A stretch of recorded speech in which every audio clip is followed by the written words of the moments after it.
Futures and options on futures trading involve substantial risk and is not a suitable investment for all types of investors. Past results are not necessarily indicative of future results. When I use the word I in this video, it refers to what I teach in my charting course or what I author in my twice daily oral and written updates. Prices shown on charts and quote boards are in real time and take into account all known activity up to this point in time. And if you'd like to read more of this disclaimer, simply hit the pause key on your video player. Good weekend, all. Ira Epstein of Linn & Associates with your metals market update for this Friday. And we are now on September 22nd, 2017, just after 1:45 p.m. Central Daylight Time. Now remember, on the weekly editions, I go to the monthly chart first on the gold, then the day, not daily, but the weekly charts. Monday through Thursday, I do the daily chart. So that's how I like to do it. Now the events of the week, let's sum it up pretty simple. We saw the Fed come out hawkish, 6 rate hikes between this coming December and 2019. There's a 66% probability if you go to the CME Fed Watch for a December rate hike, but that's going to change all over the board depending on each month's fundamentals as they come in from all the different economic categories that the government mentions.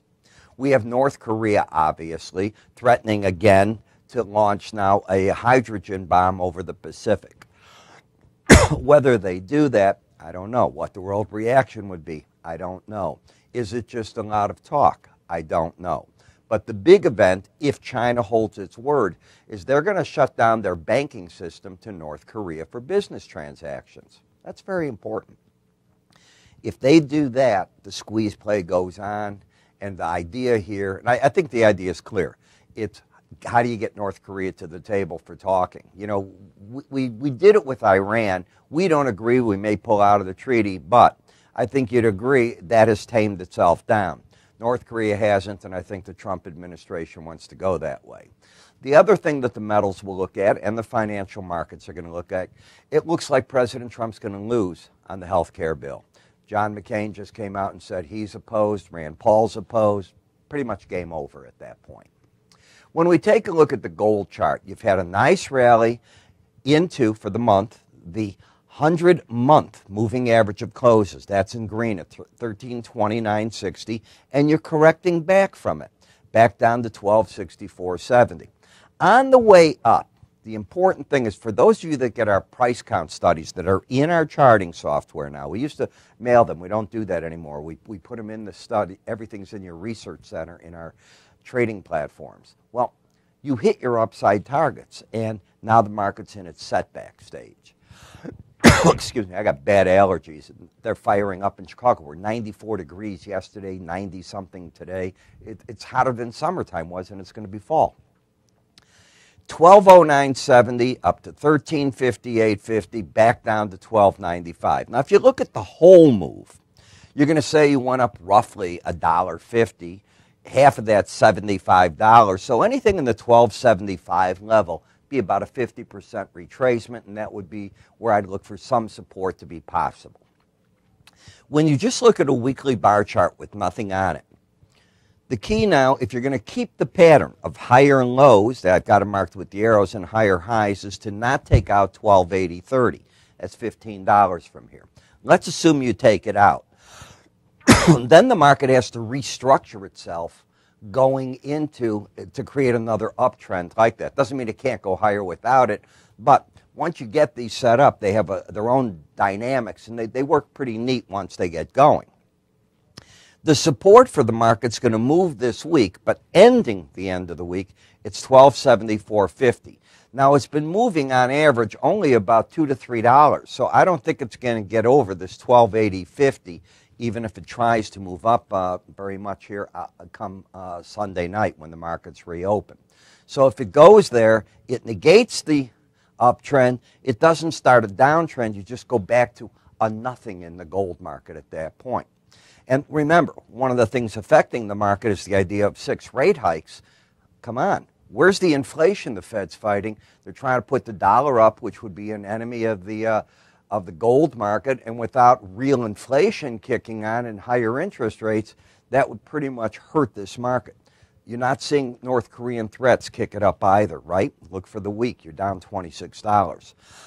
So as the market slips back, possible support there. The Bollinger Bands did their job of stopping the advance as they got to it 2 weeks in a row, and then they slipped right back under it. One of the things that did happen is the market moved out the trading pattern of that. The other thing I am expecting is I don't expect the market to go back down here. Doesn't mean it can't, but I'm not expecting that. I think the market, sort of like what crude oil did, is ratcheting itself up to higher lows on the longer term basis right now. Momentum turned down, trend is up, bias is up, divergence taking place in the market. On the gold ETF, GLD, the market's pulling back, and the question is, what happens here towards that 18-week moving average at 121.10? If you get down to it, the problem is you take out that low, momentum's already turned down. This chart is similar to the futures chart. They're both in one of those funny positions. Where you don't have that is in the gold miners. This is just a normal pullback according to that chart. You've corrected the market. You're in that correction phase right now. You're slightly overbought. You still have a 72 reading. But if I'm right, that's going to be lost when the market reopens Sunday night. You have a pattern of higher lows, higher highs. The support's the 18-week average. You're there. I'm looking for this market to grab and look for footing literally next week. In the silver chart, sort of similar. You got momentum down, clear. But you've had an uptrend, and the market challenged the combination of the 100-week and the 18-week moving average of closes and found some support against it. Doesn't mean it's going to lift and go from there anywhere. Takes out 1671.5. Similar to the gold chart, you can argue that you lifted up the Bollinger top, and the question is on the break, does it go back for this low, fall short of it, and say it's making gradually higher lows? That is the question that I'm asking about the metals. In the copper market, the problem with copper is I think it got ahead of itself on this rally. Seeing Standard & Poor's this week join in and cut the interest rate rating on Chinese debt is important. They said that there's too much debt coming onto the economy. Is China slowing down a bit in its economy? And that could bring copper back possibly into the 279.50 area. But similar to the gold miners, you have higher lows, higher highs. This is a correction. There's no sign yet that copper has lost its overall longer-term uptrend. Here is a chart that did lose its overall uptrend. The platinum. You have a higher high and a lower low. You're out of a trend completely. You're caught in a Bollinger Band top. Will you make a run for the Bollinger Band bottom? It's possible. Momentum's pointing down, and the bias is down since you're under the 18-week moving average of closes. In the palladium market, you stepped out of your uptrend. You had a long uptrend here. And now you're in the corrective phase. Do you go back to the 18-week average at 886 to find support? It's looking like that. Momentum is pointing down. The bias is up and you're trendless in the market. And part of what's been going on in all these is the dollar. Well, momentum is still, believe it or not, bearish, hasn't turned up. Price action is bearish.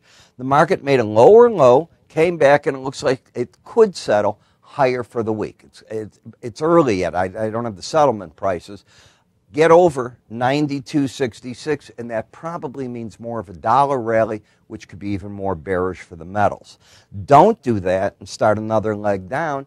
Metals could get a bid under them. So I think we're in an important area where you got to pay attention to what could happen in all those what ifs.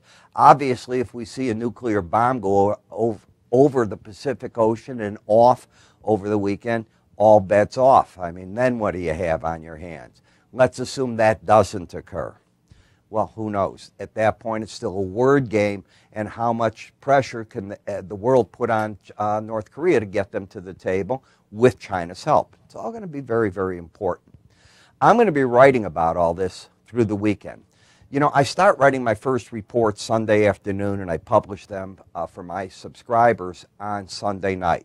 And what I do is I'll give you a synopsis of what went on over the weekend. Then I start writing about events coming up for the week, and I give you specific buy, sell ideas as to what's going on. I back it up right here. This is what one of my videos in the mornings look like. Now, many of you watch me, and you see these videos on YouTube and other websites. What you don't see, if you're not a subscriber of mine. And subscriber means a paid subscriber, not one of these free things. Is the 40 videos I do every morning with very specific buy here, sell there. What do? Think of what this is about. It's about you having a cup of coffee or tea. You sit down, I get you launched for the day, you go through the markets you want, and I record these videos in a certain way. I do the equities first, then I'm going to do very behind it the currency markets, the interest rates. I roll right up and through the soft commodities, so I cover everything. You can move your bottom on your video right to what the markets you might have an interest in, otherwise you watch them all and you get a feel. What else does the video do? It reinforces all the teachings I do in my charting course and other ideas I come up with besides that. So you get to see that all, and that's pretty much how they're going to look for you. I do it on a black background.